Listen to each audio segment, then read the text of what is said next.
Maintenant, une foi intellectuelle va résonner. Or, aujourd'hui, c'est bien là le problème de nos églises. À la fin des années 1940, le meilleur ami et mentor de Billy Graham et cofondeur de Youth for Christ, l'évangéliste Charles Templeton, qui prêchait devant des centaines de milliers de personnes, commença à être assailli par des doutes concernant la Bible et finit par quitter la foi, devenant agnostique, athée. Mais ce Templeton ne pouvait pas accepter la parole de Dieu et simplement croire la parole par la foi à cause du raisonnement humain et de la science qui était contraire à la parole. Si M. Charles Templeton avait simplement pu s'asseoir dans une réunion avec le frère Branham, cela aurait peut-être changé sa vie, en voyant la puissance de Jésus-Christ se manifester devant ses propres yeux, si il avait entendu ceci. J'essayais de parler hier soir des raisonnements. Non pas quand quelque chose résonne avec la parole. Je ne parle pas de la raison, mais de tout raisonnement. Car Paul raisonnait avec le peuple. Et le problème aujourd'hui, c'est que les gens acceptent n'importe quoi sans l'examiner à la lumière des Écritures. Mais quand c'est un raisonnement contre la parole de Dieu, alors éloignez-vous. C'est l'ennemi. Voyez? Mais quand c'est un raisonnement avec la parole de Dieu, alors c'est Dieu. Voyez, c'est juste. Il y a deux types de raisonnement. Ainsi, nous croyons raisonnement avec la parole, nous croyons que la parole est juste. Or, vous ne pouvez pas prouver la parole scientifiquement et vous ne le pourrez jamais, car elle est tellement contraire à la science. Si elle était prouvée scientifiquement, alors ce ne serait plus la foi. Vous voyez, il faut avoir la foi. Et la foi est contraire à la démonstration scientifique. Ainsi, vous devez la croire. Non pas la prouver, la croire. Voilà l'idée. Je suis tellement reconnaissant que ce sermon n'ait pas seulement croisé mon chemin, mais que plus de 1200 autres sermons l'aient fait aussi. Une source illimitée d'eau vive provenant du rocher. Je n'ai pas besoin de la prouver. J'ai simplement besoin de la croire, car c'est cela l'idée. Je n'ai pas encore lu à l'avance la lettre des aigles qui leur ressemble, cherchant à voir si elle est juste ou non, parce que j'ai déjà la foi que tout ce que le messager William Marion Branham a dit sur bande est la vérité.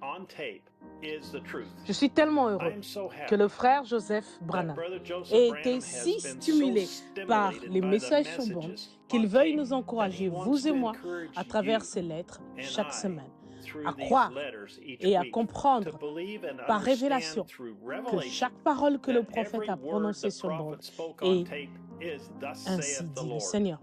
Chaque portion de l'épouse de Jésus-Christ, partout dans le monde que je connais, ressent la même chose. Bonjour, nous sommes samedi 3 janvier 2026. Maintenant, la lettre du Branham Tabernacle sur www.branhamtabernacle.org à Jeffersonville, Indiana. Chers gens qui s'abreuvent au puits artésien, quel Noël et quelle nouvelle année nous avons eu. Nous avons accepté et développé les cadeaux que Dieu a envoyés à son épouse. Notre premier cadeau était le plus grand cadeau de Noël qui ait jamais été enveloppé. Dieu lui-même s'est enveloppé dans la chair humaine et a envoyé ce paquet au monde. C'était son premier grand cadeau pour restaurer son épouse. Ensuite, Dieu a envoyé un autre grand paquet à son épouse. Il nous a tant aimés qu'il est venu et s'est encore une fois révélé dans la chair afin qu'il puisse nous parler de bouche à oreille. Il voulait que lui et son épouse deviennent un. Et maintenant, mes amis, comprenez-moi bien. Permettez-moi de dire ceci avec de la révérence dans mon cœur, en sachant que je suis une personne en route vers l'éternité, qui comparaîtra un jour en jugement. Des milliers de personnes ne reconnaissent pas leurs dons. Voyez, Ils ne peuvent pas le comprendre. Ils regardent et disent, « Oh, il n'est qu'un homme. » C'est vrai. Était-ce Dieu ou Moïse qui a délivré le peuple? C'était Dieu en Moïse. Voyez, ils réclamaient le libérateur et quand Dieu leur a envoyé le libérateur, ils ne l'ont pas reconnu parce que c'était par l'entremise d'un homme. Mais ce n'était pas l'homme, c'était Dieu dans cet homme. Aujourd'hui, encore une fois, des milliers de personnes ne reconnaissent pas leurs dons et disent qu'on n'en a pas besoin d'écouter des bandes. Il y a maintenant d'autres hommes rois, ce qui est vrai. Mais ils ne reconnaissent pas que c'est la seule voix confirmée par Dieu qui prononce « L'ainsi dit le Seigneur » par cet homme-là. Cette voix est l'Urim Tumim de Dieu, son absolu pour aujourd'hui. Quand nous écoutons sa voix sur les bandes, nous buvons vraiment au puits artésien de Dieu, où on n'a pas besoin de pomper, de tirer, d'adhérer, de vider.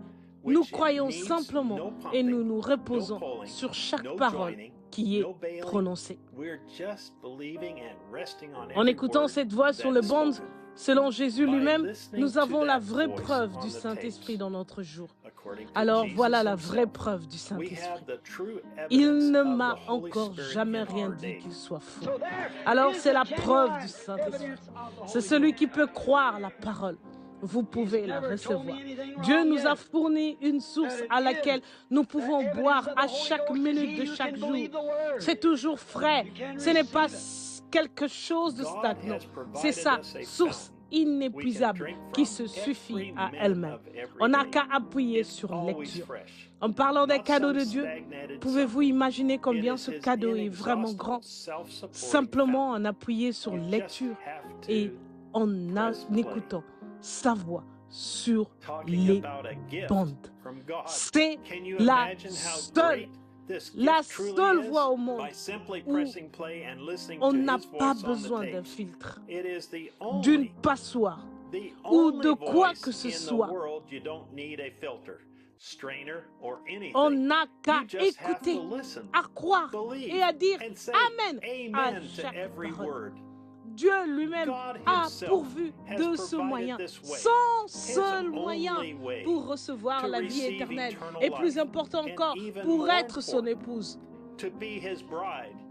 Nous pouvons simplement nous appuyer sur son sein et nous nourrir en puisant notre force, en écoutant sa source, sa voix, El Shaddai, qui parle à son épouse.